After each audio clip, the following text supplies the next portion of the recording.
আসসালামু আলাইকুম। এইচএসসি 2026 সালের পরীক্ষার্থীরা, তোমাদের আজকে উচ্চতর গণিত প্রথম পত্র পরীক্ষা হয়ে গেল। তো আশা করি তোমাদের পরীক্ষা ভালো হয়েছে। আমরা এমসিকিউ সমাধান নিয়ে এসেছি, তোমরা এমসিকিউ সমাধানগুলো দেখো এবং কার কয়টা হয়েছে এগুলো আমাদের জানাও এবং তোমরা মিলিয়ে নাও। দেন এমসিকিউ সমাধান দেখো। বলা হয়েছিল যে আমরা যে সেটটা নিয়েছি এই সেটটা ক সেট ছিল, তো ক সেটের সমাধান দিচ্ছি, তোমরা ক সেট এবং অন্যান্য সেট যেগুলো আছে এগুলো থেকে একটু নিজেরা মিলিয়ে নেবা। তো এখানে দুইটা ম্যাট্রিক্স এ এবং বি দেওয়া ছিল, দেন তারপরে X is equal to X Y অর্থাৎ দেওয়া ছিল তিনটা। দেন তারপরে বলা হয়েছিল যে 4ax ইজ ইকাল টু 4 হলে এক্স ওয়াই এর মান নির্ণয় করো।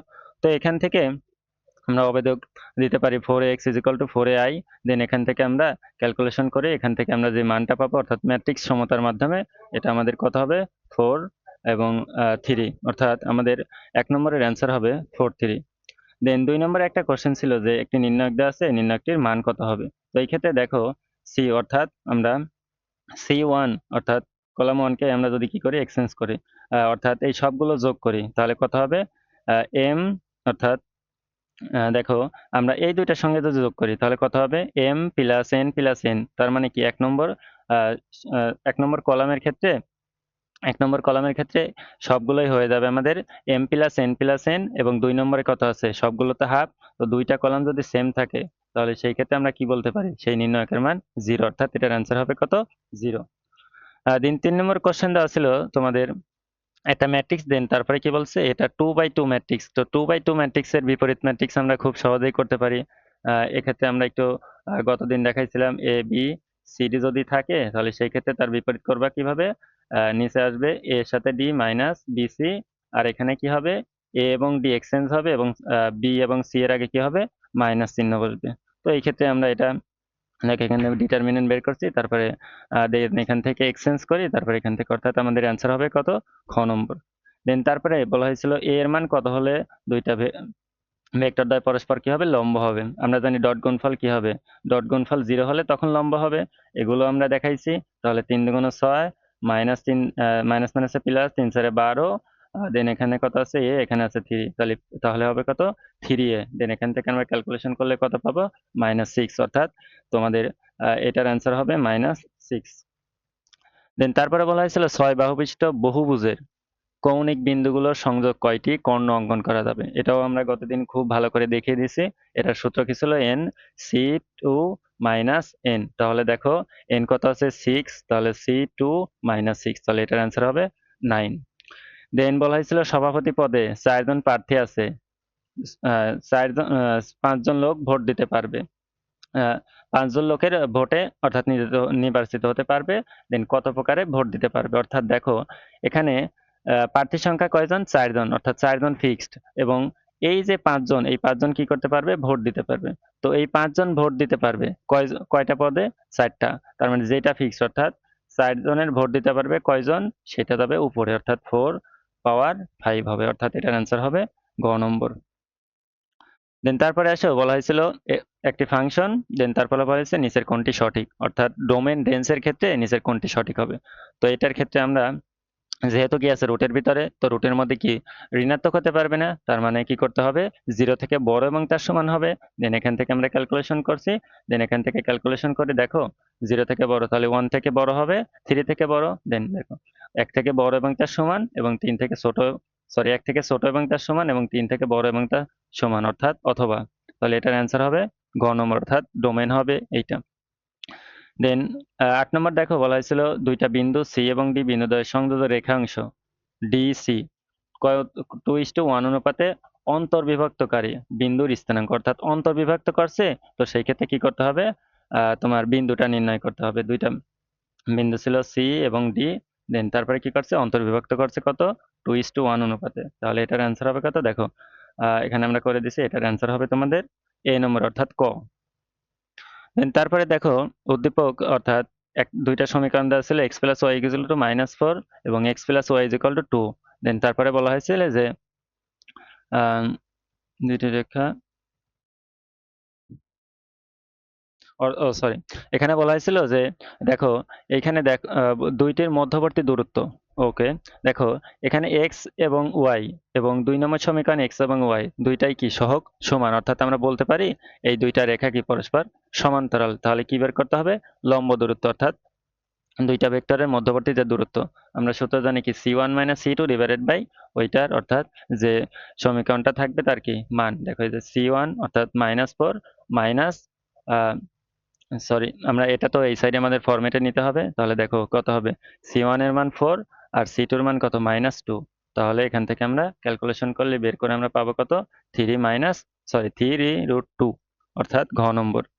দেন তারপর বলেছে 1 নম্বর রেখাটি অক্ষদ্বয়ের সাথে যে ত্রিভুজ গঠন করে তার ক্ষেত্রফল নির্ণয় করতে হবে। অর্থাৎ এই যে 1 নম্বর রেখাটি ছিল, এটা কি করবে, ত্রিভুজের অক্ষের সঙ্গে অর্থাৎ এক্স এবং ওয়াই অক্ষের সঙ্গে যে অংশ মানে দ্বারা ত্রিভুজ গঠন হবে। দেখো এটা আমরা প্রথমে কি করব, X by A plus B by sorry Y by B is equal to 1 ফরম্যাটে নেব। তারপরে কি করব, দেখো এখানে x এর মান কত, সরি এর মান কত -4, বি এর মান কত -4। তাহলে আমরা যদি বসাই, তাহলে এই ক্ষেত্রে আমাদের বিন্দুটা আসবে কত, -4,0। তাহলে দেখো -4,0, দেন তারপরে আছে কত, এটা -4, অর্থাৎ এখানে হবে আমাদের x এর মান 0, y এর মান কত -4। তাহলে আমাদের আসবে এই টাকা, অর্থাৎ এই যে ক্ষেত্রফল, অর্থাৎ এখান থেকে তোমরা শর্টকাটেও করতে পারো, হাফ ইন্টু এই দুইটার গুণফল, তাহলে হাফ ইন্টু এ বি। এর যেহেতু এটা ক্ষেত্রফল, ক্ষেত্রফল ঋণাত্মক হতে পারে না, এই জন্য কি পজিটিভ মান নেওয়া হয়েছে। তাহলে এটার অ্যান্সার হবে কত, 8 বর্গ একক। দেন তারপরে দুইটা বিন্দু অর্থাৎ √3 1 বিন্দু হতে এত রেখার সরলরেখার উপর লম্ব অঙ্কন করা হলে অঙ্কিত লম্বের দৈর্ঘ্য, দেন লম্ব রেখার সমীকরণ, দেন লম্ব রেখা এক্স অক্ষের ধনাত্মকের দিকের সাথে কত ডিগ্রি 150 ডিগ্রি কোণ উৎপন্ন করে, এগুলো দেখাতে হবে। দেখো এই যে লম্ব দূরত্ব কি হবে, এত বিন্দু থেকে অর্থাৎ বিন্দু বসিয়ে দেব, দেন লম্ব দূরত্ব কত আসবে, √3/2, এবং ঢাল ঢাল কত আছে -1/3। তাহলে এটার কত হবে, এটা 150 ডিগ্রি, অর্থাৎ এটাও সঠিক আছে। তাহলে আমার অ্যান্সার হবে কত, 3, অর্থাৎ ঘ নম্বর। দেন তারপরে বলা হয়েছে মূল বিন্দুগামী একটি বৃত্ত এক্স অক্ষ এবং ওয়াই অক্ষের ধনাত্মক দিক হতে যথাক্রমে কত একক, 6 একক এবং 5 একক অংশ ছেদন করে। তাহলে বৃত্তটির সমীকরণ নির্ণয় করতে হবে। অর্থাৎ এক্স অক্ষের কোন দিকে বলছে, ধনাত্মক দিকে। তাহলে সেই ক্ষেত্রে দেখো আহ কই গেল, এই যে এখান থেকে আমাদের যে মেইন সমীকরণ, তাহলে এক্স অক্ষের তো দিকেও কোন, তাহলে এখানে কি সি থাকবে না, তাহলে কি হবে, দেখো মাইনাস, অর্থাৎ এর মান কত 6 এবং বি এর মান কত 5। তাহলে x² plus y² -6 minus y is equal two 0 হবে, অর্থাৎ গ নম্বর। দেন তারপরে দেখো যে উদ্দীপকের বৃত্তের সমীকরণ কোনটি, অর্থাৎ এখানে দেখো বৃত্তের কেন্দ্র ছিল কত, 0 বা -3। তাহলে এই বৃত্তটার সমীকরণ নির্ণয় করতে হবে। তাহলে আমরা ব্যাসার্ধ বলতে পারি, যেহেতু ওয়াই অক্ষের উপরে কি কেন্দ্র আছে, তাহলে সেই ক্ষেত্রে আমরা ব্যাসার্ধ কত ধরতে পারি, ব্যাসার্ধ হবে 3 এবং কেন্দ্র আছে এত। তাহলে আমরা বৃত্তের যে সাধারণ সমীকরণ x² plus y² is equal two r², যেহেতু এখানে কি আছে আমাদের কোনটার উপরে, x এর মানে কেন্দ্রের মান 0, বিন্দুটা 0, y এর কত আছে 3, তাহলে x² প্লাস y প্লাস 3 তার whole square minus sorry is equal to r কত, অর্থাৎ ব্যাসার্ধ 3, তাহলে 3²। তাহলে আমাদের যে সমীকরণটা আসবে x² plus y² plus 6y is equal two 0, অথবা কি করতে পারবো, তোমরা এখান থেকে অপশন টেস্ট করতে পারো। দেন উদ্দীপকের বৃত্তটির যে স্পর্শক এক্স অক্ষের সমান্তরাল তার সমীকরণ নির্ণয় করতে হবে। তো এক্স অক্ষের সমান্তরাল সমীকরণ, এখান থেকে এক্স অক্ষের আমরা জানি x সমানে এটা কার, y অক্ষের সমান্তরাল, y is equal to B, এটা হবে কার সমীকরণ, এটা হচ্ছে আমাদের এক্স অক্ষের সমান্তরালের সমীকরণ। তো এখান থেকে দেখো তাহলে যে কেন্দ্র কত ছিল 0 -3, তাহলে বিন্দু হতে এক্স অক্ষে যে সরি যে সমীকরণটা আসবে সেটা কত, y ইজ ইকুয়াল টু -6, তাহলে কত আসবে y plus 6 is equal two 0। দেন তারপরে দেখো এখানে বলছিল পর্দায়, এবং দেখো সাইনের কত আছে, বিজোড় আছে, তাহলে 2π ডিভাইডেড বাই কত হবে 4, তাহলে অ্যান্সার হবে π/2, অর্থাৎ ক নম্বর। দেন তারপরে আমরা গতদিন এই সেম কোশ্চেনই 15-16 করে দিয়েছিলাম। 9টা 20 মিনিটে ঘড়ির কাঁটার মিনিটের এবং ঘন্টার কাঁটার মধ্যবর্তী কোণ কত। তাহলে এই ক্ষেত্রে আমরা সূত্রটা ছিল 30h মাইনাস 5.5 m। এইচ কি ছিল ঘন্টা এবং এম ছিল মিনিট। তাহলে এখান থেকে দেখো মিনিট, ঘন্টা ছিল 9 ঘন্টা, মিনিট ছিল 20 মিনিট। তাহলে এখান থেকে ক্যালকুলেশন করলে কত পাবো, 160। তাহলে অ্যান্সার হবে ঘ নম্বর। দেন তারপরে tan theta is equal two 1/y আছে, sin 2 থিটা বের করতে হবে। দেখো আমরা সাইন টু থিটা সূত্র ডিরেক্ট আমরা জানি 2 tan theta divided by 1 plus tan square theta. Then এখান থেকে আমরা ডিরেক্ট মান বসিয়ে দিলে আমাদের অ্যান্সার আসবে ক নম্বরটা। দেন ঘ নম্বরে বলা হয়েছে sine square 4 minus cos square, অর্থাৎ এখান থেকে আমরা প্রথমে এ স্কয়ার মাইনাস বি স্কয়ার সূত্র বসাবো। তাহলে কি হবে, দেখো বাইরের স্কয়ার যদি আমরা কি করতে পারি, সাইন স্কয়ার বাইরের স্কয়ার দিতে পারি। দেন এখান থেকে কজ স্কয়ার এ, হ্যাঁ কজ স্কয়ার এ বাইরের স্কয়ার এ দিতে পারি। A square minus b square, দেখো a square minus b square sine square theta plus cos square theta সমান 1।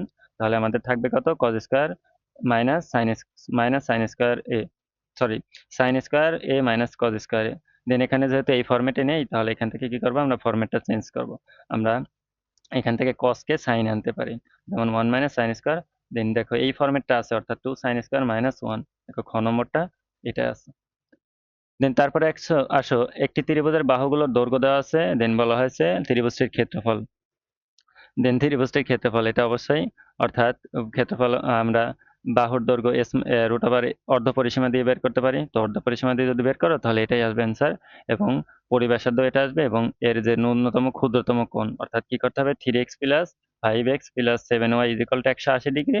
দেন তারপরে কি বের করতে হবে, x এর মান বের করে তারপরে কি করবে, 3 দ্বারা গুণ করবে, তাহলে পরে ক্ষুদ্রতম মানটা বের হয়ে যাবে, অর্থাৎ এটা ঘ নম্বর আনসার হবে। দেন তারপরে কি করা হয়েছে, যে এটা আমরা হুবহু তোমাদের দিয়ে দিয়েছিলাম যে লিমিটে এক্সটেন্স টু যদি ইনফিনিটি থাকে তাহলে কি করতে হবে, পাওয়ারের দিকে দেখতে হবে। তাহলে উপরে পাওয়ার আছে 2, নিচেও 2, তাহলে কি করতে হবে, এই দুইটার অনুপাত করতে হবে, অর্থাৎ 3/6। তাহলে অ্যান্সার হবে কত, হাফ, অর্থাৎ 1 সেকেন্ডে করতে পারবা। দেন তারপরে 21 নম্বরটা দেখো, লন Y is equal to minus X দেওয়া আছে বলছে, অর্থাৎ এটা সিরিজের ম্যাথ। তো সিরিজের ক্ষেত্রে তোমরা যদি কি করো, প্রথমে একবার এটাকে করবা ডিফারেন্সিয়েশন, দেন তারপরে অর্থাৎ 4 বার করবা, অথবা তোমাদের আমরা গতদিন কিছু সূত্র দিয়েছিলাম, তো ওই সূত্রের সাহায্যে খুব সহজেই কি এটা করতে পারবে, অর্থাৎ এটার অ্যান্সার আসবে e to the power minus x. Then তারপরে y is equal to sine inverse sine a x হয়, তবে dy বাই ডিএক্স বের করতে হবে। তাহলে এখানে একটা লক্ষ্য করো যে বিপরীত ত্রিকোণমিতির এখানে সাইন, তো এখানেও সাইন, তাহলে সাইন সাইন চলে যাবে, সাইন ইনভার্স এখানে সাইন, এটা চলে যাবে, তাহলে থাকবে কত, ax। তাহলে ax থাকবে। তাহলে এখানে আমরা যদি ডিফারেন্সিয়েশন করি তাহলে dy বাই dx, তাহলে পরে a কনস্ট্যান্ট, a থেকে যাবে, x এর করলে করতে হবে 1, তাহলে অ্যান্সার হবে গ নম্বর। দেন 23 নম্বর কোশ্চেন দেখো, y is equal two x square minus x plus 1 বক্ররেখার x ইকুয়াল টু 1 বিন্দুতে অভিলম্বের সমীকরণ নির্ণয় করতে হবে।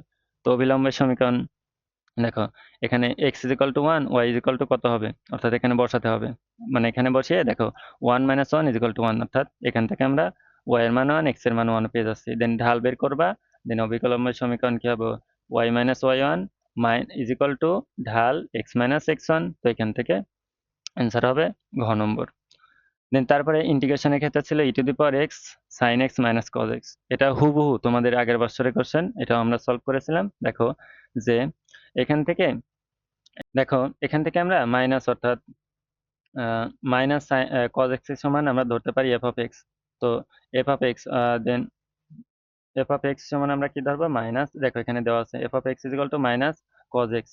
তো কজ এক্স এর করলে কি হয়, মাইনাস সাইন এক্স, তাহলে মাইনাস মাইনাসে কি হয়ে যাবে, প্লাস হয়ে যাবে, দেখো এখানে প্লাস সাইন এক্স আছে।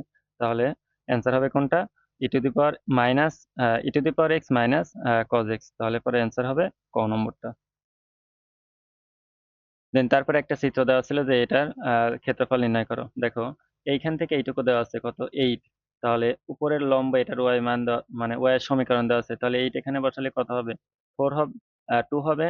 তাহলে দেখো এটা সম্পূর্ণ একটি ত্রিভুজ, তাহলে হাফ ইন্টু ভূমি গুণন উচ্চতা, তাহলে হাফ ইন্টু 8 ইন্টু 2, তাহলে আসবে কত, 8 বর্গ একক, অর্থাৎ খ নম্বর। এর মাধ্যমে তোমাদের এমসিকিউ গুলো শেষ হলো। আশা করি তোমাদের এমসিকিউ এবং সিকিউ দুইটা পরীক্ষায় ভালো হয়েছে। আজকের পরীক্ষার কোশ্চেন গুলো অনেক ভালো ছিল। আশা করি তোমরা আমাদের ফেসবুক পেজকে ফলো করবা এবং ইউটিউব চ্যানেলকে সাবস্ক্রাইব করবা। দেখবা তোমাদের জন্য আমরা উচ্চতর গণিত দ্বিতীয় পত্রের কিছু টিক্স এবং এমসিকিউ সিকিউ যেগুলো আসার সম্ভাবনা আছে, এগুলো তোমাদের আমরা বিস্তারিত পার্ট বাই পার্ট আলোচনা করে দেব। আশা করি তোমরা ভালোভাবে পরীক্ষাগুলো দিতে পারবা। ধন্যবাদ সবাইকে।